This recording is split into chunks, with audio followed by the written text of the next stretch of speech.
Though I'm missing you, although I miss I'll find a way to get through. I'll find a way. Living without you, 'cause you were my sister, my strength, and my pride. Only God may know why. Still I will get by.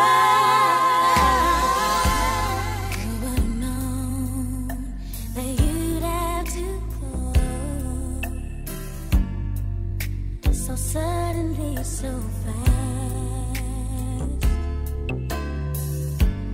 How could it be that our sweet memories would be all that we have left?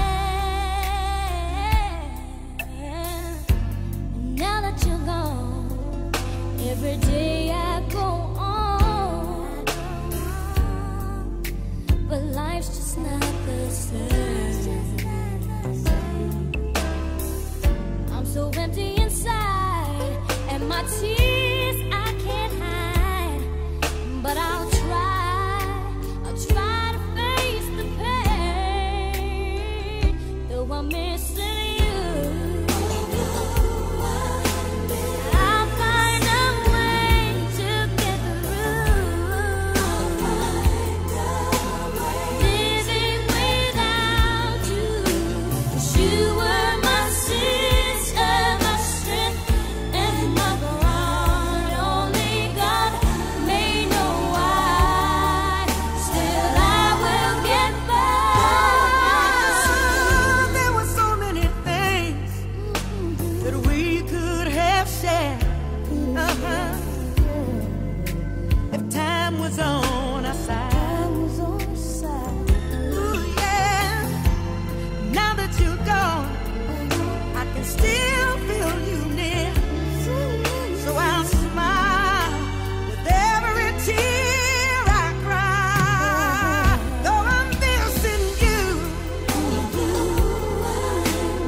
I'll find a way to go through.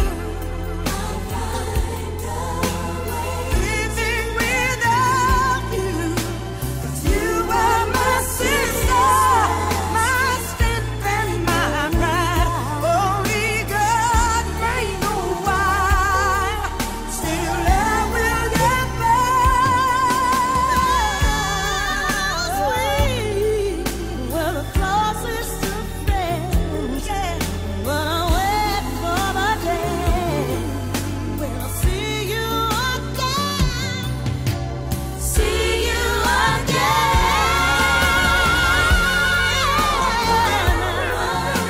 But I'll find a way to get through. Living without you. You are my sister, and my pride. Only God may know why. I will get by. Missing you. Missing you. I'll find a way. But you are my sister, my strength, and my pride. Only God may know.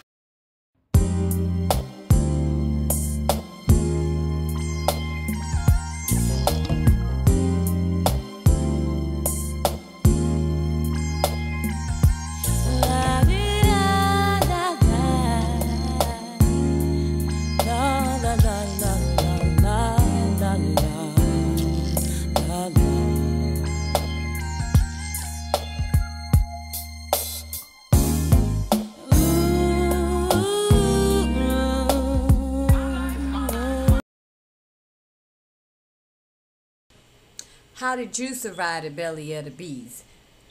Stories from real survivors.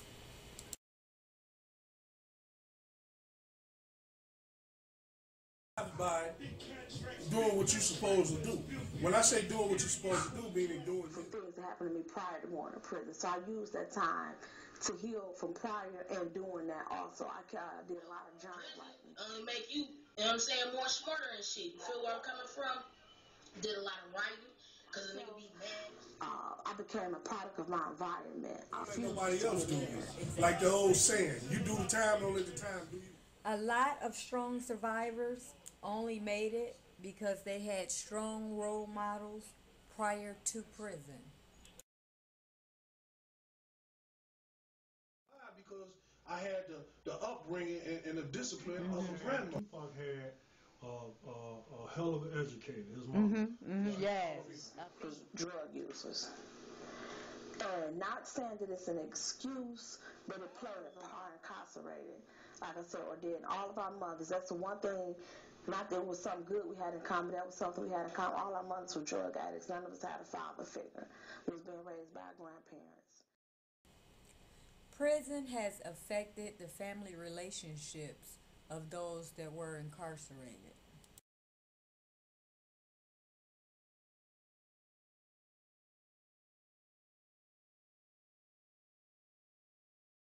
Say that I'm a stud, because I'm there, but it's been hard, you know what I'm saying? I came home, I had to parole home to a bitch that I had met in the joint, her people.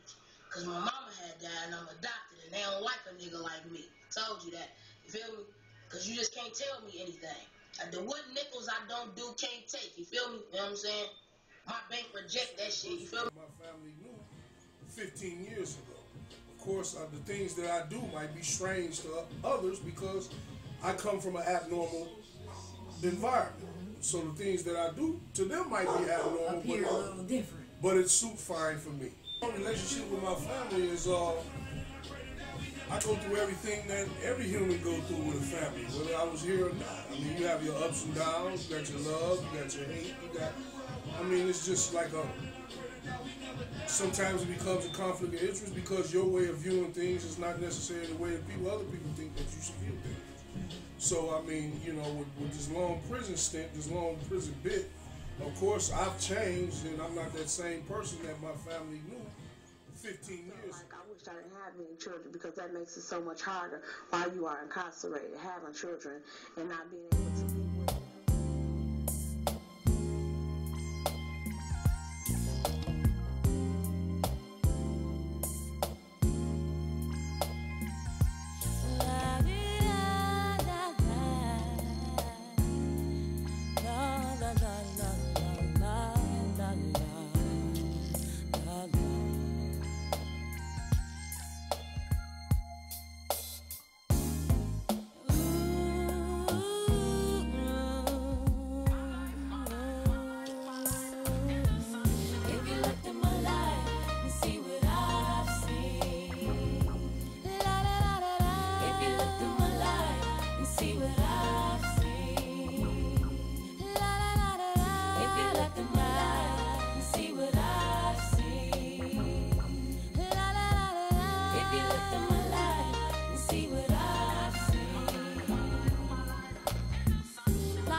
Taxpayers of the United States of America are paying for guys like me and other guys and other females to be housed.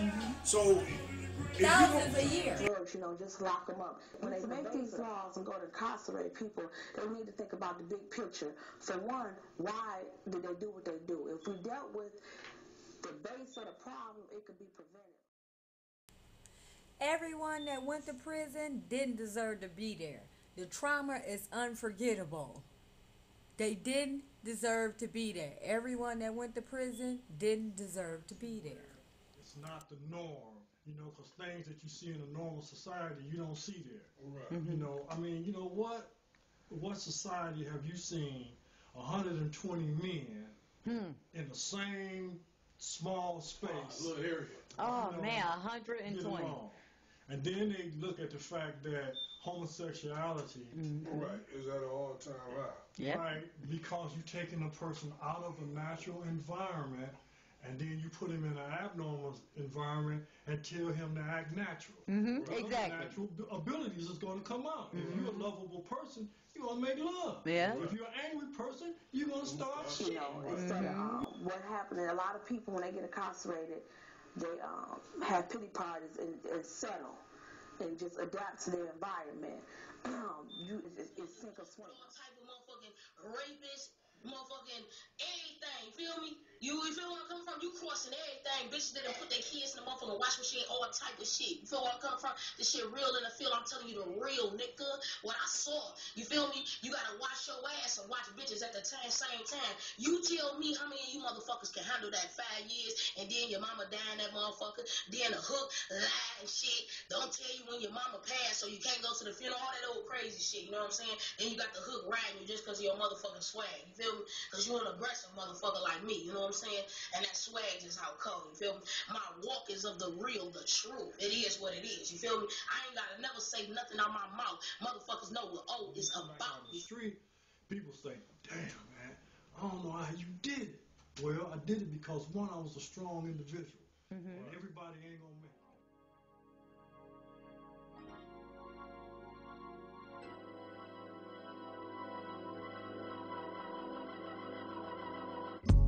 This song's dedicated to my homies in that gangster league.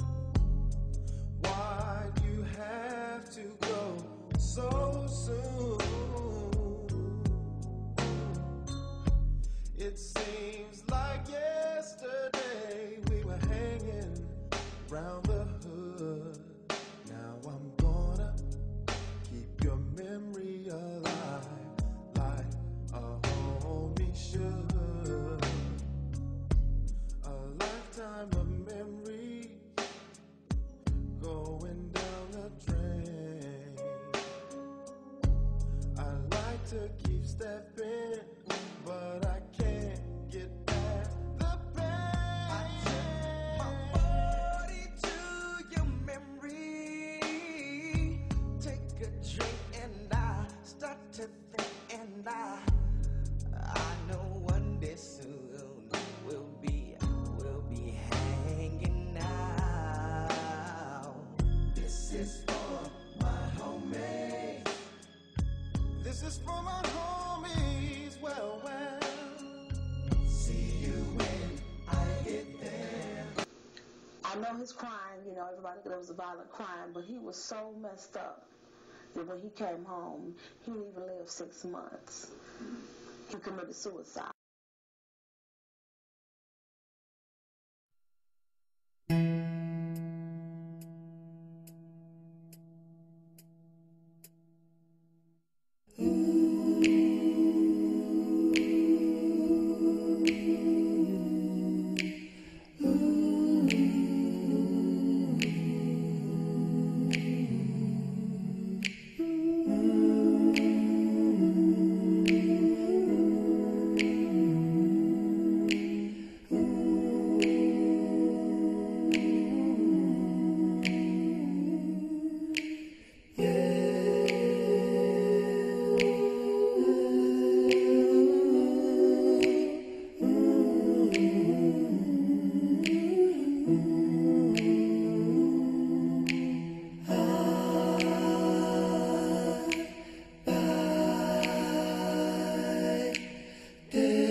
Afternoon, Tawana Willis here. I just want to talk to you guys a little bit more about Miss Alberta Easter. I was fortunate enough to find an article on the website www.detnews.com, article number 201. I will post the website on the Facebook page as well as Twitter if you want to check it out for more information. But she was from Ypsilanti, Michigan. It says a woman involved with her 3 sons in a notorious shootout in 1987 that left 3 Inkster police officers dead has died. The article is dated for June 13, 2011. She passed away June 12, 2011. Easter, who was 93, died from natural causes. They speak a little bit about the case here. It says the shootout occurred at an Inkster motel where Easter was living with when the officers tried to arrest her and one of her sons for bouncing a $286 check. After the officers were shot, Easter and her sons kept other officers at bay during a 10-hour standoff that involved hundreds of rounds fired from the first floor motel room. Killed in the initial shootout were officers Clay Hoover, 24, and Dan Duble, 36, and Sergeant Ira Parker at 41. Hoover and Duble were shot 29 times each, according to testimony at the murder trial. Easter and her 3 sons were convicted of first-degree murder and given 3 life sentences apiece. 2 sons, William and Roy Lemons, remain in prison. The third, George Lemons, died in prison in 1996. Easter and her sons were known as small-time crooks who fiddled from one scheme to another, according to testimony at trial. And it says if Easter's family doesn't claim her body, she will be buried at the State Prison Cemetery in Jackson. I believe they call that Cherry Hill. So I wanted to talk about this because when the article was written, a lot of people had the opportunity to read it and they were able to post comments. And a lot of the comments that were posted are very disturbing. And I want to talk about them, and I'm going to read some of the comments because I just want to give you a outlook on how people think when it comes to people that they feel has committed heinous crimes. So some of the comments that were posted here, one's here by Rock, R-O-Q, dated June 14, 2011. He says, good, that nasty old bitch. Another comment we have here is from Country Squire, posted June 14, 2011. I had forgotten this had happened. It sure gives you some insight as to why cops can be such dicks for no reason at a traffic stop. They never know what to expect. Okay. I have another one here posted by Jalenz, Jalenz, June 16, 2011. He says, wow, I remember that shooting. It happened in July of that year, I think. The Flight 255 crash happened the next month, and the story was put on the back burner. So he says, yeah, I remember it happening, but next month later, a crash happened, and no one was thinking about Miss Easter them no more. Here's another comment by Red Dog 289, June 17, 2011. There isn't a time that I don't think about the 3 officers when I drive past the Bungalow Motel. Last summer I had a flashback when Michigan Avenue was closed in that spot due to a traffic accident. There must have been 10 patrol cars in that area. And so he immediately flashed back to the day of the shooting. Here's another comment posted by Kryptonite, and he says, effing old skank. I hope she is getting hers in the afterlife.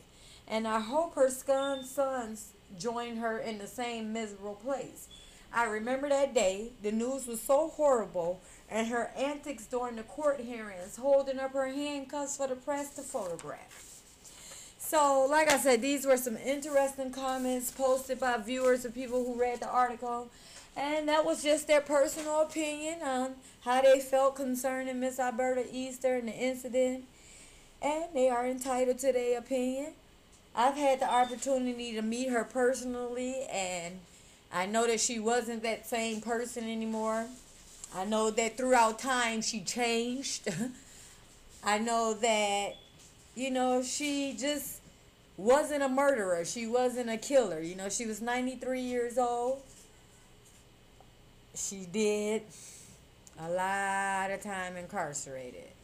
So with that being the case, God rest her soul and rest in peace. Never would have made it. Never could have made it without you. I would have lost it all. But now I see how you were there for me, and I can say never would have made it. Never could have made it without you. I would have lost it all. But now I see how you were there for me, and I can say I'm stronger, I'm wiser, I'm better, much better. When I look back over all you brought me through, I can see that you are the one I held on to, and I never would have made it. Oh, I never could have made it. Never could have made it without you. Oh, I would have lost it all. Oh, but now I see how you were there for me. I never would have made it. No, I never could have made it without you. I would have lost my mind a long time ago if it had not been for you. I'm stronger. Did you survive the belly of the beast? We would love to hear your story. Contact us at Strong Survivors, Survivor Strong on Twitter. Like us at Strong Survivors on Facebook. Or email us at survivorsofthebeast@hotmail.com. And coming up are exclusive interviews with strong survivors. I got short clips here I'm going to show you. So I hope you're interested. Take a look. How did you survive the belly of the beast?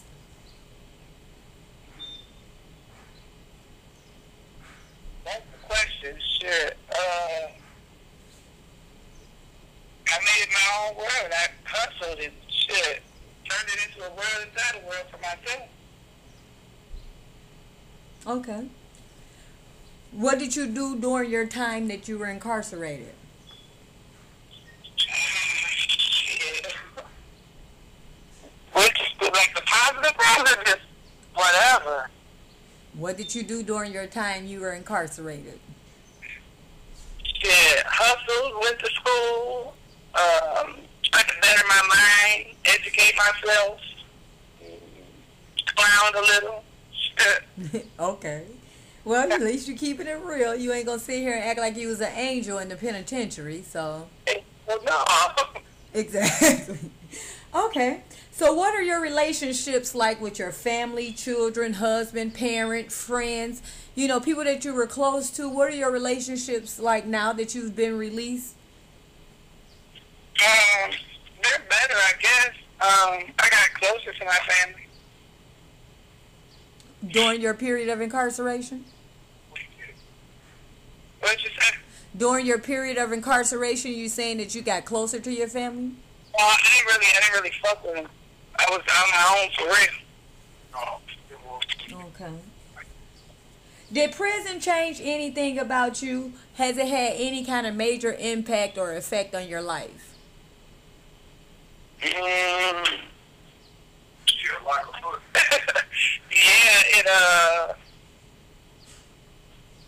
I don't even know.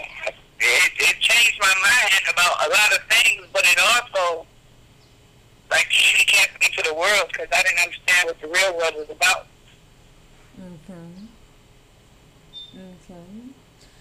And where are you at today in life? What are you doing? What's your plans? What's your goals? You are a strong survivor because you have endured hardships. So just where are you at today in life?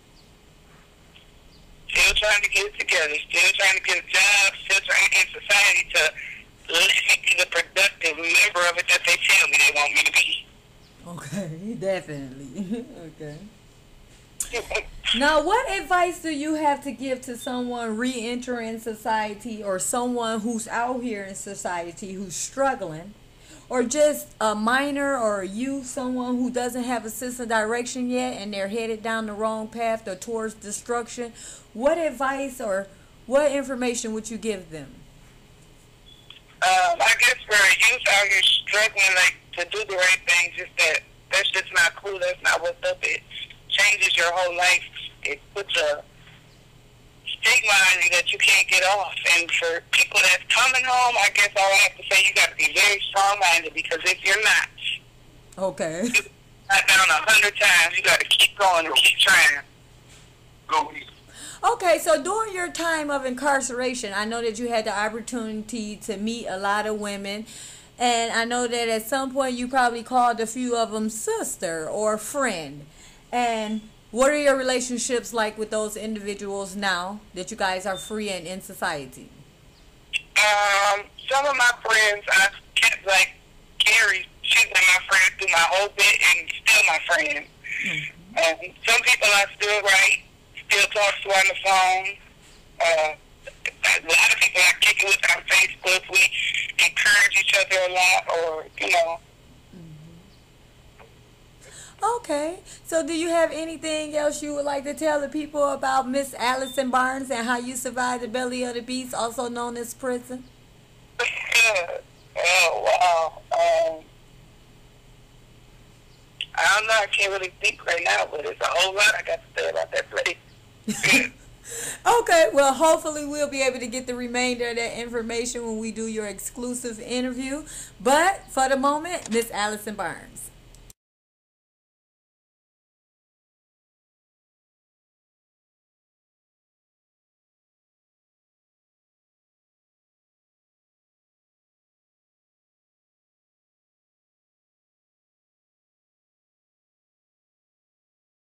All these things Sierra know how to do is tick like.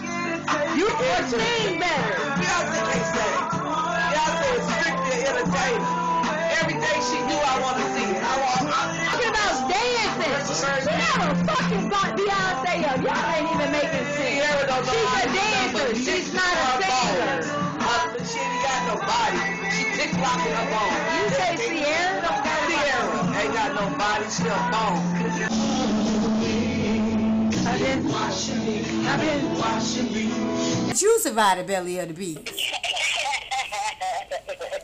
How did I survive? Yeah. The King Jesus in my life. Going to church, praising God. That's how I survived it. That's Constance Rainy Man. Got a friend or family member that's incarcerated? Tell us their story. The inmate that's in dire need will receive Inmate of the Month, a $25 money order, as well as a greeting card and inspirational literature from strong survivors. We will also post their most recent and current photo on all our social media sites in hopes for some real connections by the time that they do re-enter society.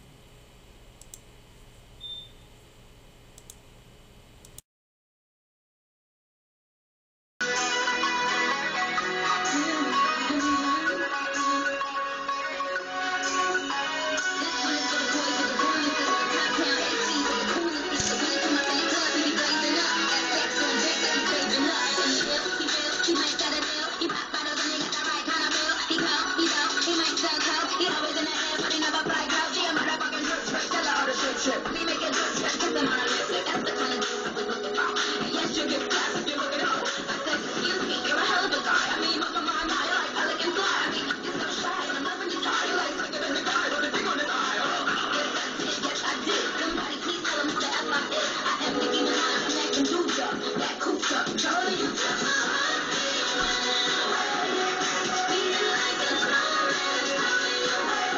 a chair so you can give yourself more room.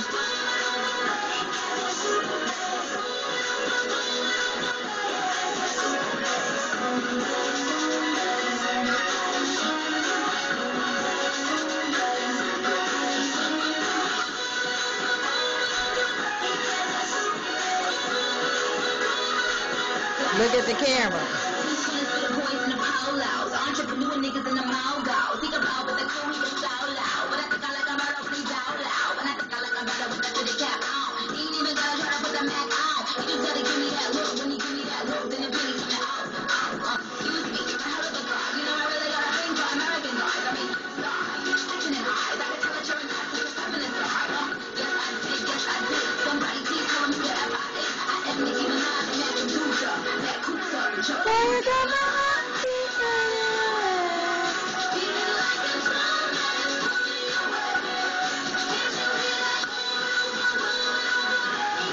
There you have it, you guys.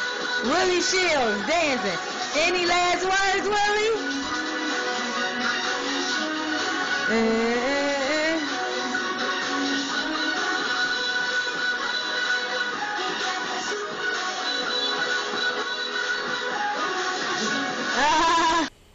Hi, Tawana Willis here.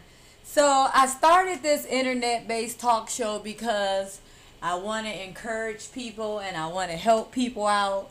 I want individuals who have been in situations like myself and a lot of my friends and a few of my family members and a lot of people that I know, people who have experienced difficulties in life, adversities, and done all that they could to conquer them and become successful. So, like I say, the show is called Strong Survivors because I think that if anybody should be watched on TV or anybody should be made a reality or paid attention to, it should be someone who's real, someone who's been somewhere and experienced some things and just not talking about it. So I'm hoping that the show will be a hit. I hope you guys like the initial footage I put out here. We will pre-recorded footage every Tuesday for your looking and listening pleasures, where you'll be able to see what we're going to actually do when we come live on Thursday nights at 10 o'clock on Ustream, live stream, as well as YouTube. Like us on Facebook at Strong Survivors, or follow us on Twitter at Strong Survivors, at Survivors Strong. I will post our email address and other ways for you guys to contact us via Twitter and Facebook. A couple of other contests or a couple other issues or things we're going to have on the show outside of Have You Survived the Belly of the Beast and Inmate of the Week is Pick Your Battles. And this section of the show will be for individuals who are very opinionated. If someone said or did something on the show and you absolutely just can't keep quiet about it, pick your battle. If you have a more logical or sensible opinion, let's debate it. We definitely want to hear from you. I appreciate you. If someone has absolutely changed their life and you want to show them an act of appreciation, then let's get together and see if we can get them an event that they'll never forget. Just come up with something nice for them, depending on their style and personality. Just a small token of your appreciation to let them know that you do care. Another section on the show, which is very important because we're dealing with people who were once upon a time in an institution, who were subjected to dealing with other people who wasn't incarcerated, the officers, the people that came to work, the counselors, the people that made the operation of the institution run.